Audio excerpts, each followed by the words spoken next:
ನಾನೇನು ಮೈಸೂರು ಕೊಡಗು ಲೋಕಸಭಾ ಕ್ಷೇತ್ರದ ಅಭ್ಯರ್ಥಿಯಾಗಿ ಪರಾಜಿತನಾಗಿದ್ದೇನೆ. 6,56,241 ಮತದಾರರು ನನಗೆ ಮತವನ್ನು ಕೊಟ್ಟಿದ್ದಾರೆ.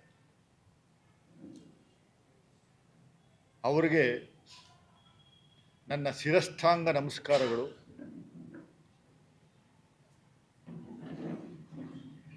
ಮತ ಹಾಕದೇ ಇರುವಂಥವರು ಸುಮಾರು 7,95,000 ಮತದಾರರಿದ್ದಾರೆ. ಅವರಿಗೂ ನನ್ನ ನಮಸ್ಕಾರಗಳು. ನಾನು ಕಳೆದೋಗಲ್ಲ, ನಿರಂತರವಾಗಿ ಜನರ ಮಧ್ಯೆ ಇರ್ತೀವಿ. ಪ್ರತಿ ಕ್ಷೇತ್ರಗಳಿಗೆ ಹೋಗಿ ನಾನು ಚುನಾವಣೆ ಸಂದರ್ಭದಲ್ಲಿ ಏನು ಆಶ್ವಾಸನೆಯನ್ನು ಕೊಟ್ಟಿದ್ದೆ, ನಾನು ಗೆದ್ದರೆ ಪ್ರತಿ ಕ್ಷೇತ್ರಗಳಿಗೆ ಬರ್ತೀನಿ, ಪ್ರತಿ ಊರಿಗೆ ಬರ್ತೀನಿ, ನಿಮ್ಮ ಸಮಸ್ಯೆಗಳನ್ನು ಆಲಿಸ್ತೀನಿ, ಅದಕ್ಕೆ ಪರಿಹಾರ ಕಂಡುಕೊಡುವುದಕ್ಕೆ ಪ್ರಾಮಾಣಿಕ ಪ್ರಯತ್ನ ಮಾಡ್ತೀನಿ ಅಂತ ನಾನು ಏನು ಆಶ್ವಾಸನೆಯನ್ನು ಕೊಟ್ಟಿದ್ದೇನೆ, ಆ ಆಶ್ವಾಸನೆಯನ್ನು 100ಕ್ಕೂ 100ರಷ್ಟು ನನಗೆ ಅಧಿಕಾರ ಇಲ್ಲದೇ ಇದ್ದರೂ ರಾಜ್ಯದಲ್ಲಿ ನಮ್ಮ ಸರ್ಕಾರ ಇರುತ್ತೆ. ಸಾಕಷ್ಟು ನನ್ನ ವ್ಯಾಪ್ತಿನಲ್ಲಿ ಎಷ್ಟು ಕೆಲಸ ಮಾಡೋಕ್ಕಾಗುತ್ತೋ, ಜನರಿಗೆ ಎಷ್ಟು ಸಹಾಯ ಮಾಡೋಕ್ಕಾಗುತ್ತೋ ಅಷ್ಟು ಸಹಾಯನ 100ಕ್ಕೂ 100ರಷ್ಟು ನಾನು ಮಾಡ್ತೀನಿ. ಎರಡನೇದು, ನನಗೆ ಭಾಳ ಪ್ರಮುಖವಾಗಿ ಟಿಕೆಟ್ ಕೊಟ್ಟು ಎಲ್ಲ ರೀತಿಯ ಸಹಕಾರನ ಮಾಡಿದ್ದಂಥ ಮಾನ್ಯ ಮುಖ್ಯಮಂತ್ರಿಗಳಾದ ಸಿದ್ದರಾಮಯ್ಯನವರಿಗೆ ನನ್ನ ಸಂಪೂರ್ಣವಾದ ಎದ್ದು ನಿಂತು ನನ್ನ ಶಿರಸ್ಥಾಂಗ ನಮಸ್ಕಾರ ಮಾಡ್ತೀನಿ.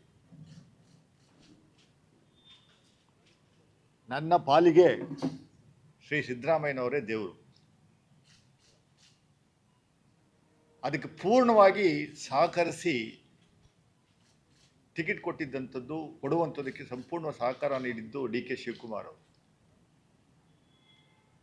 ಅದಾದ ಮೇಲೆ ನಮ್ಮ ಭಾಗದ 8 MLAಗಳು, 5 ಜನ ಗೆದ್ದಿದ್ದಾರೆ, 3 ಜನ ಸೋತಿದ್ದಾರೆ.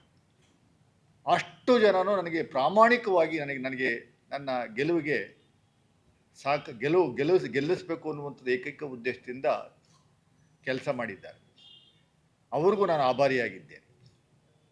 3 ಜಿಲ್ಲೆಯ ಅಧ್ಯಕ್ಷರುಗಳು, ಮಾನ್ಯ ನಮ್ಮ ಸೀನಿಯರ್ ಮೋಸ್ಟ್ ಲೀಡರು, 45 ವರ್ಷಗಳಿಂದ ನಿರಂತರವಾಗಿ ಕಾಂಗ್ರೆಸ್ ಪಕ್ಷಕ್ಕೋಸ್ಕರನೇ ದುಡಿತಾ ಇರುವಂಥ ಆರ್ ಮೂರ್ತಿಯವರು 10 ವರ್ಷಗಳ ನಿರಂತರವಾಗಿ ಕಾಂಗ್ರೆಸ್ ಪಕ್ಷವನ್ನು ಹಲವಾರು ಚುನಾವಣೆಗಳನ್ನು ಮಾಡಿ ಮುನ್ನಡೆಸಿ ಅವ್ರಿಗೆ ಯಾವ ಅಧಿಕಾರ ಸಿಗದೇ ಇದ್ರೂ ಧೃತಿಗೆಡದೇನೆ ಪಕ್ಷಕ್ಕೋಸ್ಕರ ದುಡಿತಾ ಇರುವಂಥ ಡಾಕ್ಟರ್ BJ ವಿಜಯಕುಮಾರ್ ಅವರು, ಮತ್ತು ಕೊಡಗಿನ ಜಿಲ್ಲಾಧ್ಯಕ್ಷ ಧರ್ಮಜ ಉತ್ತಪ್ಪನವರು, ಇವರೆಲ್ಲರಿಗೂ ನಾನು ಬಹಳ ಆಭಾರಿಯಾಗಿದ್ದೆ. ಬೆಂಗಳೂರಿನಿಂದ ಮಂಗಳೂರುವರೆಗೆ, ಬೀದರ್ನಿಂದ ಚಾಮರಾಜನಗರದವರೆಗೆ ನಿಮ್ಮ ಸುದ್ದಿ ನಿಮ್ಮದೇ ಭಾಷೆಯಲ್ಲಿ ಕರ್ನಾಟಕ ತಕ್.